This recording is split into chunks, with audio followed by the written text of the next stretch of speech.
आज के इस वीडियो में आपको हम बताएंगे कक्षा 10 गणित के इंपॉर्टेंट क्वेश्चन जैसे कि चैप्टर 1 वास्तविक संख्या का। वास्तविक संख्या से हम टॉप 5 ऐसे सवाल बताएंगे जो कि कंफर्म इंपॉर्टेंट क्वेश्चन रहेगा और एग्जाम में आपसे कंफर्म पूछा जाएगा। जो कि ये डे 1 है, आपको हम डे 1 डे 2 करके ऐसे पूरे चैप्टर के इंपॉर्टेंट क्वेश्चन दे देंगे। बाकी आप डिस्क्रिप्शन में जाइएगा, वहां पर लिंक मिलेगा जिसके जरिए से आप सभी वीडियो को लाइन बाय लाइन देख सकते हैं। तो यहाँ पर देखिए जो पहली सवाल है, और आपको हम बता रहे हैं जितनी भी सवाल बता रहे हैं आप इसके नियम को सीखिएगा, क्योंकि इसके अलावा चैप्टर 1 में कहीं और से नहीं पूछा जाएगा। चाहे आप यूपी बोर्ड से हो या किसी अदर बोर्ड एग्जाम से हो, सभी एग्जाम में जो है इस सवाल पूछी जाएगी। यहाँ पर देखिए क्या दिया है, संख्याओं 6 और 20 के अभाज्य गुणनखंड विधि से एचसीएफ और एलसीएम ज्ञात करना है।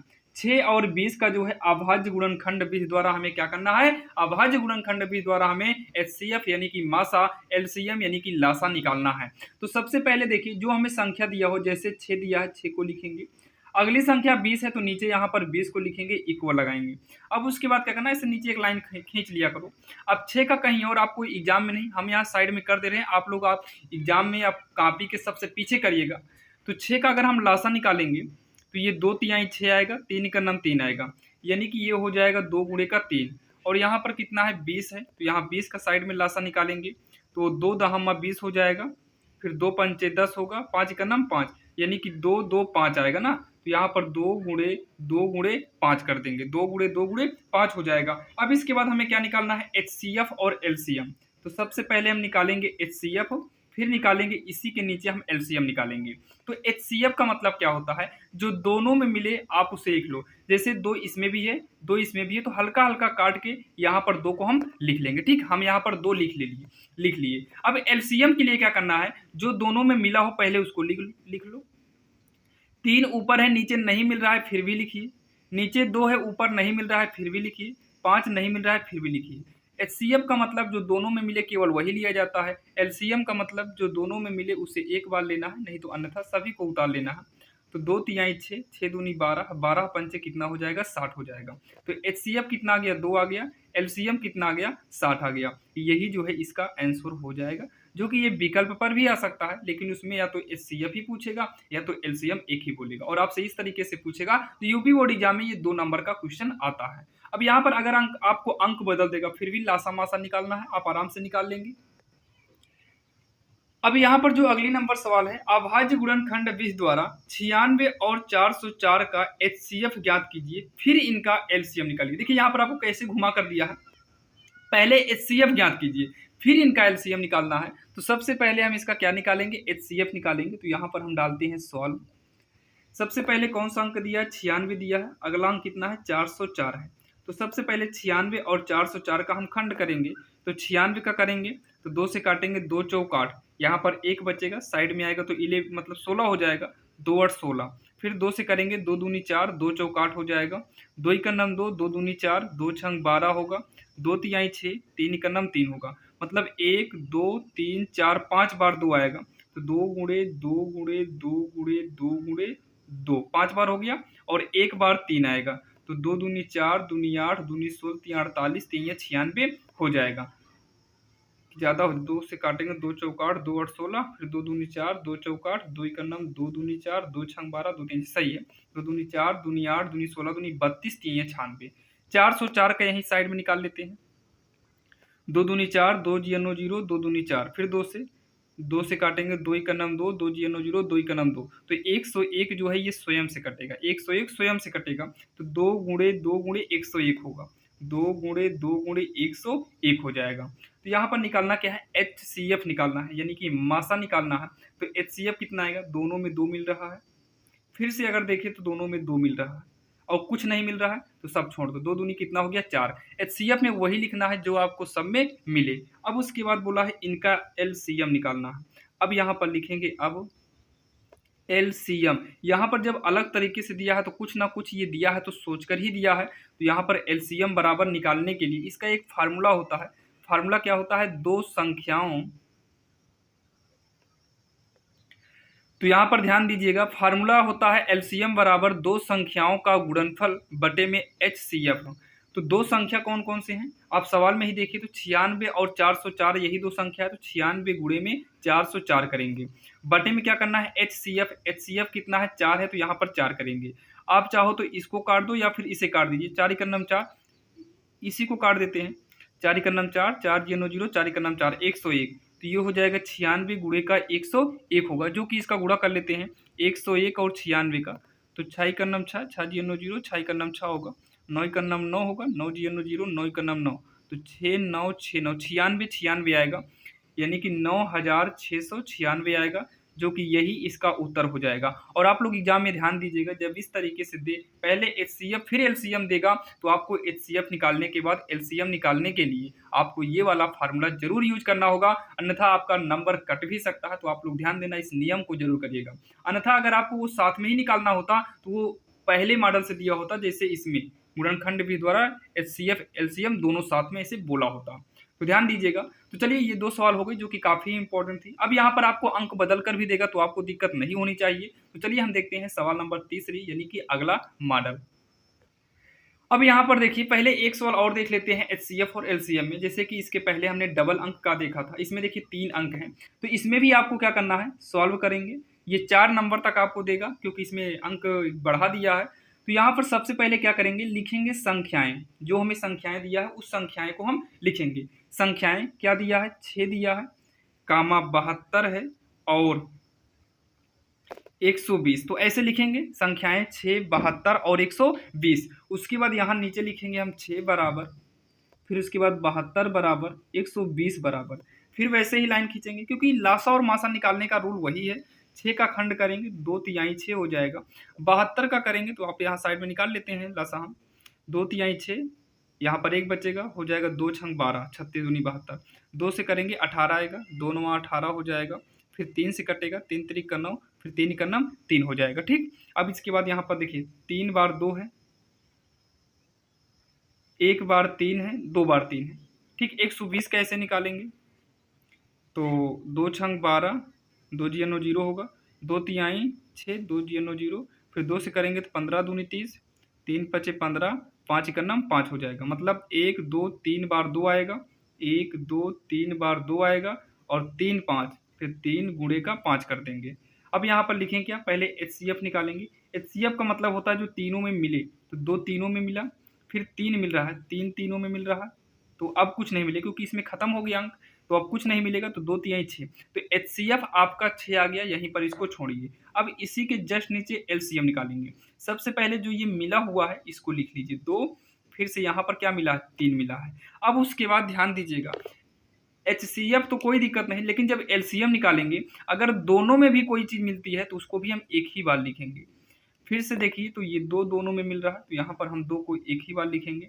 ये 3 जो है ना ऊपर मिलेगा ना नीचे, फिर भी लिखा जाएगा। 5 ना ऊपर है ना नीचे, फिर भी इसको हम लिखेंगे। गुणा कराओ, 2 तिहाई 6, दूनी 12, दूनी 24, त्रिक 72 और 5 बचा है, तो 72 पंचे 5 दूनी का 10, 5 सते 35, 1 36, यानी कि 360 आएगा, जो कि यही इसका जो है फाइनल आंसर हो जाएगा। कुछ करना नहीं था, बस आपको थोड़ा यही गुणनखंड आपको सही करना है, खंड सही करना है और आपको मिलाना सही है, बाकी इसमें कुछ करना नहीं था, जो कि 6 और 360 आएगा, यही इसका आंसर हो जाएगा। और आपके समझ में आया होगा। अब यहाँ पर जो चौथी सवाल आपके सामने है, चौथी सवाल देखिए, ये सवाल आप एनसीईआरटी बुक में अगर देखेंगे, एनसीईआरटी में, मनोहर में या किसी बुक में देखेंगे, तो ये आपको हो सकता है एग्जाम्पल में दिखाई दे सवाल। और सेम यही सवाल आपको जो है प्रश्नावली में भी मिलेगा। जिसे हम 4 की पावर n की है, वहां पर 6 की पावर n होगा आपको एक्सरसाइज में। बाकी ये एग्जाम्पल में है, और एग्जाम्पल की सवाल भी जो है एनसीईआरटी एग्जाम्पल सवाल भी जो है एग्जाम में पूछी जाती है, ध्यान दीजिएगा। तो संख्या 4 की पावर n है, अगर 6 की पावर n रहेगा तो करेंगे उसी तरीके से जिस हिसाब से हम इसको करेंगे, बस थोड़ा सा डिफरेंट रहेगा बस। जैसे मान लो हम 4 की पावर में 1 करेंगे तो 4 आएगा, 6 की पावर होता तो 1, तो 6 की पावर 1 6 आएगा, बस थोड़ा सा डिफरेंट रहेगा। चलिए सॉल्व करते हैं। सबसे पहले बोला है संख्याओं 4 की पावर n पर विचार कीजिए, जहां n प्राकृतिक संख्या है, तो लिखेंगे n एक प्राकृतिक संख्या है। देखिए, अगर n एक प्राकृतिक संख्या होगी तो ये 1 2 3 4 ऐसे ही संख्या होगी। प्राकृतिक संख्या का मतलब क्या है, 1 2 3 4 5 ऐसी संख्या होगी, अनंत तक जाएगी। अब कहाँ तक जाएगी हम लिखेंगे तो है नहीं, डैश डैश का मतलब ये ऐसे ही बढ़ती जाएगी। फिर बोला है 4 की पावर n अंक शून्य पर समाप्त हो सकता है, तो आइए चेक करते हैं। 4 की पावर n है तो सबसे पहले क्या करेंगे, 4 लिखेंगे, n के स्थान पे 1 करेंगे, पावर में है तो पावर में ही 1 करेंगे, तो 4 की पावर 1 4 हो जाएगा। अब 1 के स्थान पे 2 करेंगे तो 4 गुणे 4, 4 चौक कितना होगा, 16 हो जाएगा। अब यहीं 3 करेंगे तो 4 गुणे 4 गुणे 4 होगा, 4 चौक 16, चौको कितना हो जाएगा, 64 होगा। अच्छा 4 की पावर 4 करेंगे तो 4 गुणे 4 बार लिखा जाएगा। अब करिए, 4 चौक 16, चौको 64, 64 चौका कितना होगा, तो इसी में 4 से गुणा करा दो, 4 चौक 16, 4 छंग 24 एक 25, यानी कि 256 आएगा। ये बोला है 4 की पावर n जो है अंक शून्य पर समाप्त होगा। अगर देखिए तो 4 की पावर 1 की तब ये 4 आया, 4 की पावर 2 की तो लास्ट में 6 आया, 4 की पावर 3 की फिर 4 आया, 4 की पावर 4 की 6 आया। मतलब अंत में अगर आप देखें तो 4 6 4 6, इसका मतलब फिर से करेंगे तो फिर 4 आएगा, फिर 6 आएगा, यानी कि ये अंक शून्य पर समाप्त नहीं होगा। तो लिखेंगे अतः 4 की पावर n अंक शून्य पर समाप्त, ये 0 है, शून्य पर समाप्त नहीं हो सकता है, नहीं हो सकता है, होगा ही नहीं क्योंकि 4 6 आएगा। और सेम ऐसे ही सवाल मिलेगी, 6 की पावर n करेगा तो इन सब के स्थान पर 6 रहेगा, तो 6 करेंगे, फिर 6 छंग 36, मतलब ऐसे ही करेंगे, वो भी आपका जो है शून्य पर समाप्त नहीं होगा। बाकी कोई भी दिक्कत नहीं होनी चाहिए, चाहे वो सवाल आए या फिर ये सवाल आए, आपको कर लेना है। और बाकी समझ में भी आ गया होगा, काफ़ी आसान तरीके से आप कर सकते हैं। तो चलिए, ये रही सवाल नंबर हमारी कौन सी, चौथी नंबर थी। अभी और सवाल हमें देखना है, 2-3 सवाल और देख लेते हैं ताकि चैप्टर 1 फाइनल ही हो जाए। अब यहाँ पर जो है सवाल नंबर 5वीं आपके सामने है। इस मॉडल की सवाल तो हर बार एग्जाम में पूछी जाती है, तो आपको हम इसमें का 3 रूल बताने वाले हैं। अगर आप 3 रूल को समझ लेते हैं, समझ लीजिए कि आपको कहीं पर भी कोई दिक्कत नहीं होगी। देखिए, जैसे यहाँ पर 3 है, कभी कभी यहाँ पर 5 या फिर 7 दे देता है, 5 या फिर 7 देगा तो कोई दिक्कत नहीं। जैसे हम रूट 3 लिखेंगे वैसे आप रूट 5 रूट 7 लिखिएगा। देखिए, रूल को हमें समझना है, रटना नहीं है, क्योंकि हम रट कर जो है पास अच्छे नंबर से नहीं हो सकते हैं। समझ लेंगे तो हमें अच्छा खासा नंबर मिलेगा। अगर आपको 100 में 100 लाना है तो आपको कॉन्सेप्ट को समझना पड़ेगा। और ध्यान दीजिएगा, सभी वीडियो का लिंक हम डिस्क्रिप्शन में दिए हैं, आप वहां पर चले जाइएगा, सभी वीडियो को लाइन से देखिएगा। ऐसा नहीं कि आप एक वीडियो यहाँ पर एक वीडियो कहीं और से देखेंगे। अगर आप यहाँ वहां देखेंगे समझ में ही नहीं आएगा, हम अपने तरीके से बताएंगे, अदर कोई जो है वो अपने तरीके से बताएगा। तो आप लोग सभी वीडियो को देखिएगा ताकि सभी कॉन्सेप्ट क्लियर हो जाए।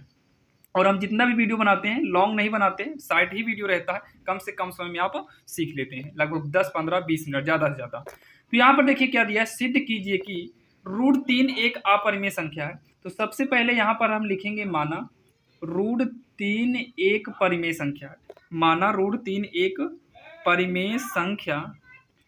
अब यहाँ पर क्या लिखेंगे, माना रूट 3 एक परिमेय संख्या है। जब ये परिमेय संख्या होगा तो याद रखना, परिमेय संख्या जैसे रूट 3 है, परिमेय संख्या को हम p/q के रूप में लिखते हैं। लेकिन ध्यान दीजिएगा, जो बटे में आता है, जैसे बटे में क्यों आया है, ये डज नॉट 0 होता है, यानी कि 0 के बराबर नहीं होता है। तो यहाँ पर लिखेंगे जहाँ क्यू डज नॉट 0, ठीक। इसका मतलब है कि हर जो है आपका 0 के बराबर नहीं हो सकता है। बहुत सारे जो है टीचर यहाँ पर a/b बताते हैं, तो कोई दिक्कत नहीं, आप a/b करेंगे तो यहाँ b डज नॉट 0 करेंगे। अगर यहाँ x/y करते हैं तो y डज नॉट 0 करेंगे, कोई दिक्कत नहीं है, आपका सही है दोनों तरीके से। उसके बाद इसी को सेम ऐसे ही नोट करिए, रूट 3 बराबर p/q। अब यहाँ पर बहुत सारे टीचर आपको स्क्वायर करके बताएंगे, तो आपको स्क्वायर लिखने की जरूरत नहीं है, सीधा क्या करिएगा, रूट के अंदर है तो ये अपरिमेय है, तो यहाँ पर लिखिएगा अपरिमेय। हमें सिद्ध करना था तब हम इतना कुछ किए हैं। यहाँ पर लिखेंगे परिमेय, यहाँ पर लिखेंगे परिमेय। अब यहाँ पर ये बताइए, एक तरफ अपरिमेय है और इक्वल के दूसरे तरफ परिमेय है, तो ये एक दूसरे का विरोध करेंगे। क्या करेंगे, विरोध करेंगे। तो यहाँ पर लिखेंगे ये विरोधाभास होंगे, ये विरोधाभास होंगे। और लास्ट में क्या लिखेंगे, विरोधाभास होंगे। इतना कहने के बाद तुरंत आप लिखिएगा अतः, जो सवाल दिया है, अतः रूट 3 एक सिद्ध क्या करना था, अपरिमेय संख्या, तो रूट 3 एक अपरिमेय संख्या है। इतना करने के बाद आप नीचे लिख दीजिएगा इति सिद्धम। क्या लिखेंगे, इति सिद्धम। और यही इसका जो है आंसर हो जाएगा, जो कि काफी आसान है और आपके समझ में भी आया होगा।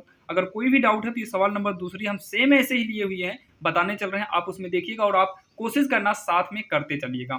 तो यहाँ पर देखिए, जो सवाल नंबर 2 है आपके सामने है, इसमें भी सेम वही है। तो यहाँ पर भी आपको सिद्ध करना है, 3 रूट 2 है। देखिए, अभी तक क्या था, केवल रूट की संख्या अकेले थी, अब रूट की संख्या के आगे एक गिनती दिया है, तब कैसे करेंगे, रूल वही रहेगा। सबसे पहले लिखेंगे माना, यहाँ पर 3 रूट 2 है तो लिखेंगे 3 रूट 2 एक परिमेय संख्या है, एक परिमेय संख्या है, एक क्या है, परिमेय संख्या है। अब उसके बाद इसी को लिखेंगे 3√2 बराबर में P बटे का क्यों करेंगे, साइड में सेम वही काम करेंगे जो उसमें किए थे, जहां क्यू डज नॉट जीरो, जहां क्यू डज नॉट जीरो कर देंगे। अब उसके बाद इसी को एक बार उतारेंगे, 3√2 बराबर में P बटे क्यों हो जाएगा, कितना हो जाएगा, P बटे क्यों हो जाएगा। लेकिन वहां पर सीधा इतना करने के बाद अपरिमेय परिमेय किए थे, उसमें इसलिए किए थे क्योंकि इक्वल के पहले रूट 3 अकेले था। लेकिन यहाँ पर आपको क्या करना है, रूट की संख्या को बचाइए, मतलब रूट की संख्या को बचाइए, इस 3 का पक्षांतर कर दो,